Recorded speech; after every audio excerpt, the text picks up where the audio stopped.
All right, today we are going to be moving on to our next lesson, about functions.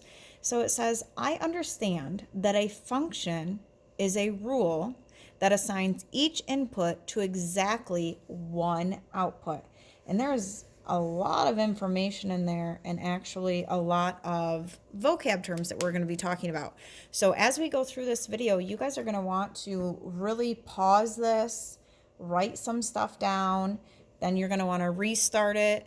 After you get everything written down, you're probably just going to want to rewatch the video and follow through your notes now that you have them written down so that you can really take in all of the information that's going to be talked about in this section of our notes.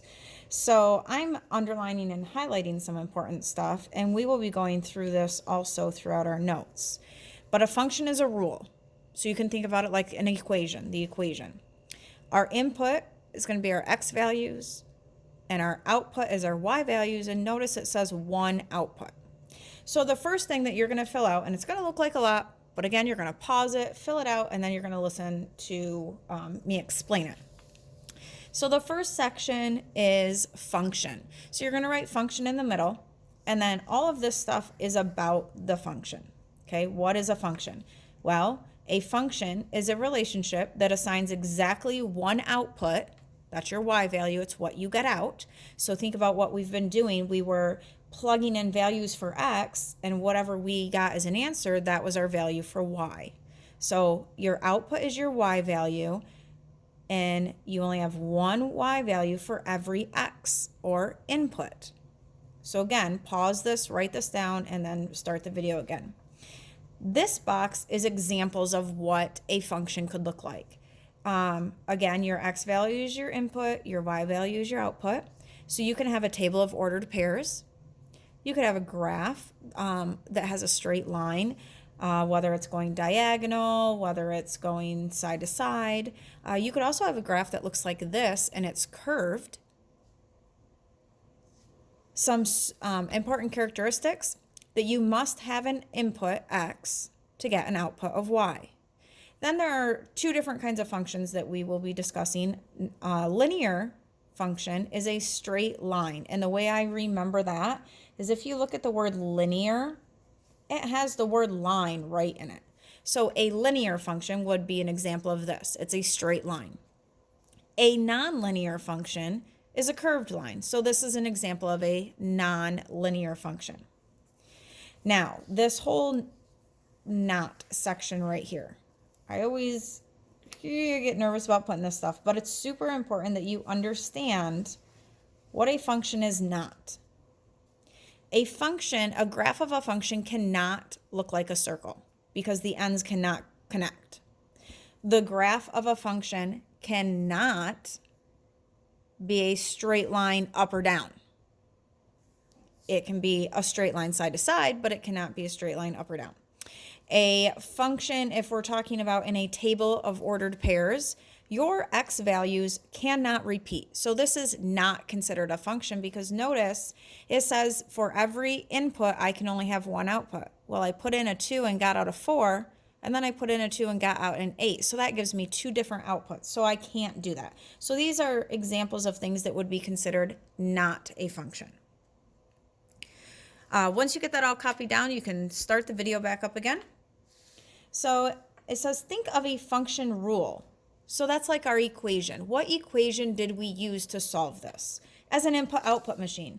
And this little guy, you guys have seen this for years, like when you were in younger elementary. And I actually had brought in an example of one of my son's papers that had this very thing on it from like second grade. And I was going to show it to you, but I can't find it now. So what you put in your input, remember that's your x value. So whatever number you put in is your x value. The number you get out is your y value. So what we put in is our x value, what we get out is our y value. And then this part right here, our rule, we're going to think of our rule as our equation. When you were younger, you said your rule was, oh, +3 or -2. So now our rule, because we're getting older, our rule is a little bit more complex. So it's going to be our actual equation. Some other important information that we need to keep in mind, that if you know the input, and remember the input is our x values, you can use the function rule or the equation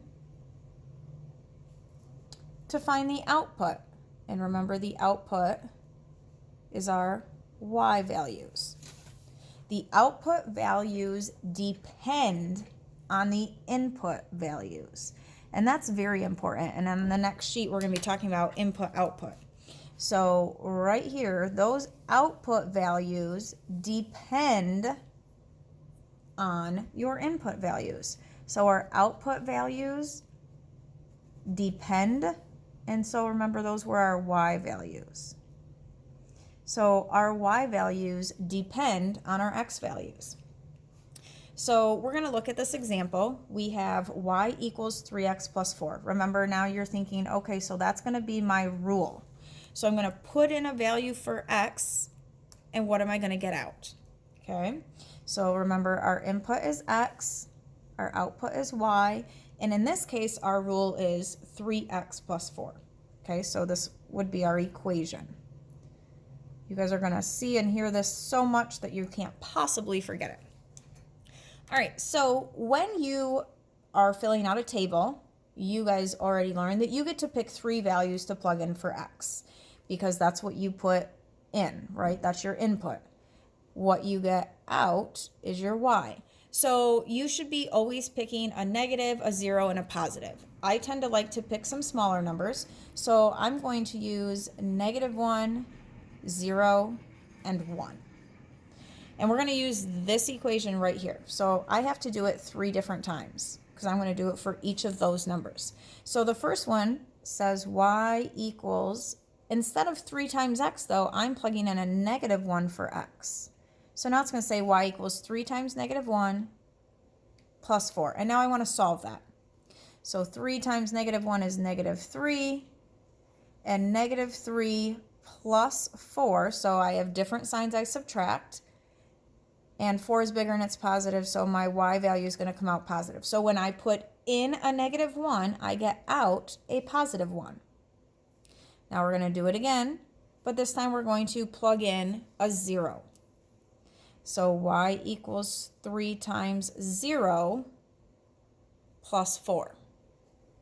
So 3 times 0 is 0, and 0 plus 4 is 4. So when I put in a 0, I get out a 4.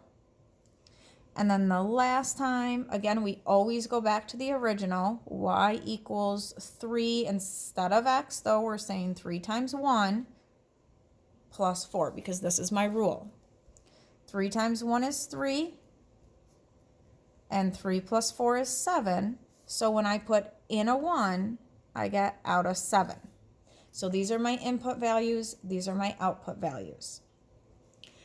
It says in a function, there will be only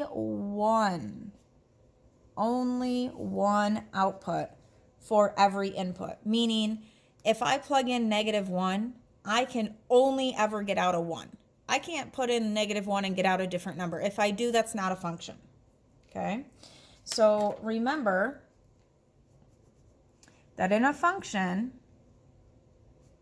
your x value cannot repeat. Your x value cannot repeat and get a different y value.